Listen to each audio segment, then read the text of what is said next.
जय श्री गणेशा। जैसा कि हम सभी जानते हैं कि अब त्योहारों का सीज़न आ चुका है। इन्हीं त्योहारों और व्रत कथाओं के बीच में मैं आज आपके लिए लेकर आई हूँ गणेश चतुर्थी की व्रत कथा। और इस दिन चांद को क्यों नहीं देखते हैं, क्या कारण होता है, ये भी मैं आपको बताऊँगी। इस साल सन 2023 को गणेश चतुर्थी 19 सितंबर को पड़ेगी। इस दिन से हिंदू धर्म में गणेश उत्सव की शुरुआत होती है, जो कि 28 सितंबर को जाकर अनंत चतुर्दशी के दिन ये समाप्त होगी। और इस दिन बप्पा का, गणेश जी का विसर्जन किया जाता है, जहाँ पर मूर्तियाँ रखी जाती हैं। तो आइए देखते हैं कि गणेश जी की चतुर्थी व्रत की कथा क्या है। पौराणिक कथा के अनुसार जब भगवान गणेश को गज का मुख लगाया गया तो वे गजानन कहलाए और माता पिता के रूप में पृथ्वी की सबसे पहले परिक्रमा करने के कारण अग्र पूज्य हुए। सभी देवताओं ने इनकी स्तुति की, पर चंद्रमा मंद मंद मुस्कुराते रहे।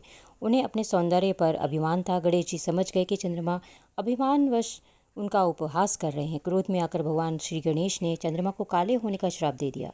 इसके बाद चंद्रमा को अपनी भूल का एहसास हुआ। तब चंद्रदेव ने भगवान गणेश जी से क्षमा मांगी। तो गणेश जी ने कहा कि सूर्य के प्रकाश को पाकर तुम एक दिन पूर्ण हो जाओगे, यानी पूर्ण प्रकाशमान होगे, लेकिन चतुर्थी का यह दिन तुम्हें दंड देने के लिए हमेशा याद किया जाएगा। इस दिन को याद कर कोई अन्य व्यक्ति अपने सौंदर्य पर अभिमान नहीं करेगा। जो कोई व्यक्ति भाद्रपद मास के शुक्ल पक्ष की चतुर्थी के दिन तुम्हारे दर्शन करेगा, उस पर झूठा आरोप लगेगा। तो ये थी गणेश चतुर्थी की कथा। अब है कि यदि हमें चंद्रमा के दर्शन हो जाएं तो क्या करना चाहिए।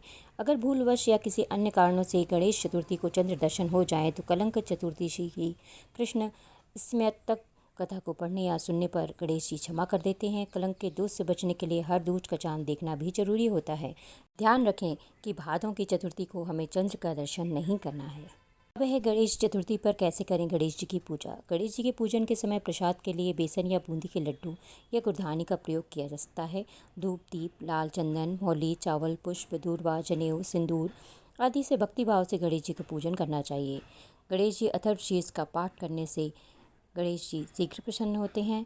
कष्टों से निवारण और शत्रु बाधा से बचने के ओम गंग गणपते नमः का पाठ करना उत्तम रहता है।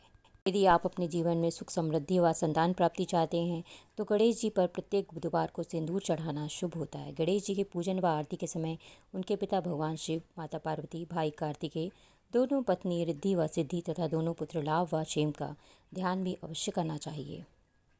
भादों की गणेश चतुर्थी की एक अन्य कथा भी है, जो इस प्रकार है कि एक बार महादेव जी स्नान करने के लिए भोगावती गए। उनके जाने के पश्चात पार्वती ने अपने तन के मैल से एक पुतला बनाया, उसका नाम गणेश रखा। पार्वती ने उससे कहा, हे पुत्र, तुम एक नूतन लेकर द्वार पर बैठ जाओ, मैं भीतर जाकर स्नान कर रही हूँ।